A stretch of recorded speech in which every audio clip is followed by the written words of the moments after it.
হাদিসটি শুনে খুশিতে রীতিমতো কান্না করে দিয়েছিলাম।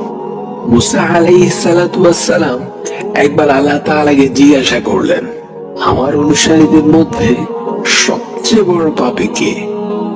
আল্লাহ তাআলা একটি নির্দিষ্ট পথের দিকে দেখিয়ে বললেন, এই পথ দিয়ে যে সবার আগে অতিক্রম করবে সেই হচ্ছে সবচেয়ে বড় পাপী। আল্লাহ তাআলার কথা অনুযায়ী মুসা আলাইহিস সালাতু ওয়াস সালাম বসে দেখতে লাগলেন।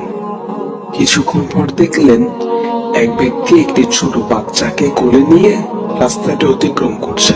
তিনি সাথে সাথেই বুঝে ফেললেন এই হলো সবচেয়ে বড় পাপী। এরপর তিনি আল্লাহ তাআলাকে আরো একটি প্রশ্ন করলেন, হে আল্লাহ, আমার অনুসারীদের মধ্যে সর্বাধিক ভালো মানুষটাকে? আল্লাহ তাআলা উত্তরে বললেন, সন্ধ্যা হওয়ার সাথে সাথে ওই একই রাস্তা দিয়ে যে ব্যক্তি অতিক্রম করবে সেই হচ্ছে সর্বাধিক ভালো মানুষ।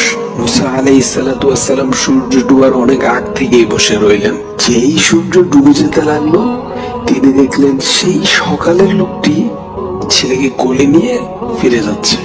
মুসা আলাইহিস সালাতু ওয়াস সালাম হতভম্ব হয়ে আল্লাহ তাআলাকে জিজ্ঞাসা করলেন, হে প্রভু, একই ব্যক্তি মহাপাপী আবার একই ব্যক্তি মহানেকি?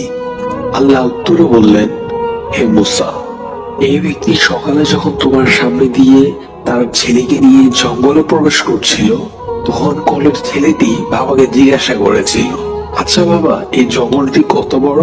বাবা উত্তরে বলেছিল, অনেক বড়। নিষ্পাপ শিশুটি আবার প্রশ্ন করলো, আচ্ছা বাবা, জঙ্গল থেকে বড় কিছু আছে? তখন বাবা উত্তরে বললেন, হ্যাঁ বাবা, আছে। ওই যে পাহাড়গুলো দেখছো, পাহাড়গুলো জঙ্গলের চাইতেও বড়। পুনরায় ছেলের প্রশ্ন, আচ্ছা বাবা, পাহাড় থেকে বড় কিছু আছে? বাবা উত্তরে বললেন, আছে তো, আকাশ পাহাড়ের চাইতেও বড়। ছেলের পাল্টা প্রশ্ন, আচ্ছা বাবা, আকাশ থেকে বড় কিছু আছে? বাবা উত্তরে বললেন, আমার পাপ, যা এই আকাশের চেয়েও অনেক অনেক বড়। ছেলে এই উত্তর শুনে বাবাকে জিজ্ঞাসা করলো, বাবা, তোমার পাপ থেকে বড় কিছু নেই? তখন বাবা চিৎকার দিয়ে ছেলেকে জড়িয়ে ধরে কাঁদতে কাঁদতে বলল, আমার পাপ থেকে অনেক অনেক গুণ বড় আমার আল্লাহর রহমত।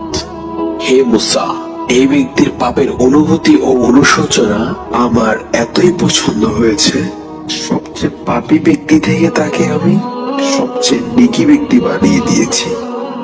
এই হাদিসটির অন্যতম একটি শিক্ষা হলো, পৃথিবীর কেউই স্থায়ী পাপী না। অনেক অনেক পাপ করে ফেলেছে, তারপরও আপনি চাইলে মুহূর্তেই একজন পবিত্র বান্দাতে পরিণত হতে পারেন।